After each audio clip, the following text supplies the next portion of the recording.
Yeah, Sac State this week, they're playing better. They've won the last 2 games in a row. They beat Northern Colorado. They beat Northern Arizona.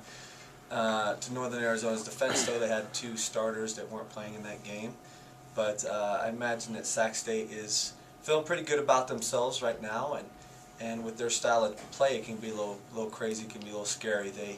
They play 94 feet. They don't want to play half court. They want to play full court. They want to run and press. So if you don't handle that well, if your transition defense isn't very good, if you're not taking care of the ball, it can get ugly really quick. So we've got to be ready going into Sacramento on Saturday. Will it be a challenge to get the girls to realize that last weekend was just 2 games out of 16? Wait, say that again? Will it be difficult to get the girls to realize last weekend was just 2 games out of 16 and they can bounce back from the 2 losses? Yeah, we can't get over it just yet. We've got to look at some film, we've got to correct some mistakes, and then by Wednesday we've got to be over it. And we do have to keep it in perspective. You know, the season is not over after just losing 2 games to 2 really good teams at home and on the road for us, and travel's a little difficult, so we can't, just think the season's over because of those 2 games. Obviously, you're going to see both these teams again. Having seen Eastern Washington, just talk a little bit about what you just told me like 2 seconds ago. Oh, the next time we play them? Well, one of the things about Eastern Washington, the big difference for them this year is they're consistently knocking down outside shots. They used to have 1 or 2 really good shooters, but if you make a mistake and leave someone open, or if you back off at someone a little bit too far, they're very confident right now, and they make you pay for every little mistake you make. They just knock down open shots, and they're difficult to play against, especially at their place. So next time we play, we've got to do a little bit better job on the guards. We've got to do a better job on Nicole Scott. She's our center, but she can step out and shoot. She hit 2 threes against us. So we got to be a little bit better prepared, I think, next time. Seton, I've seen you at various high school games around. How would you grade Eastern Idaho girls basketball?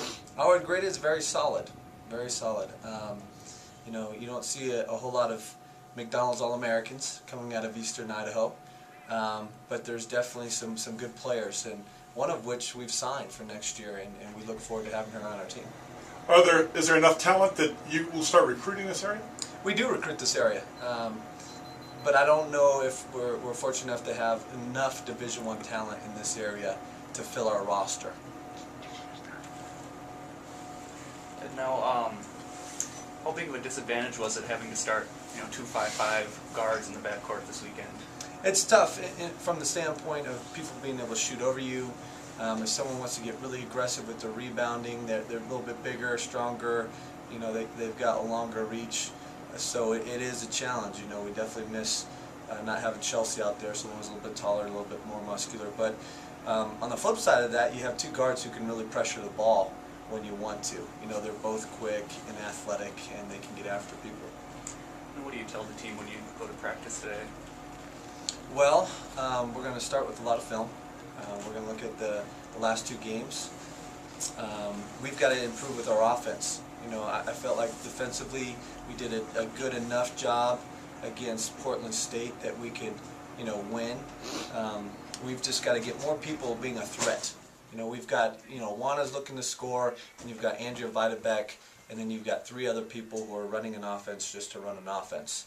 And they're not necessarily looking to score or be aggressive and take good shots. So that's one thing we definitely got to improve on this week.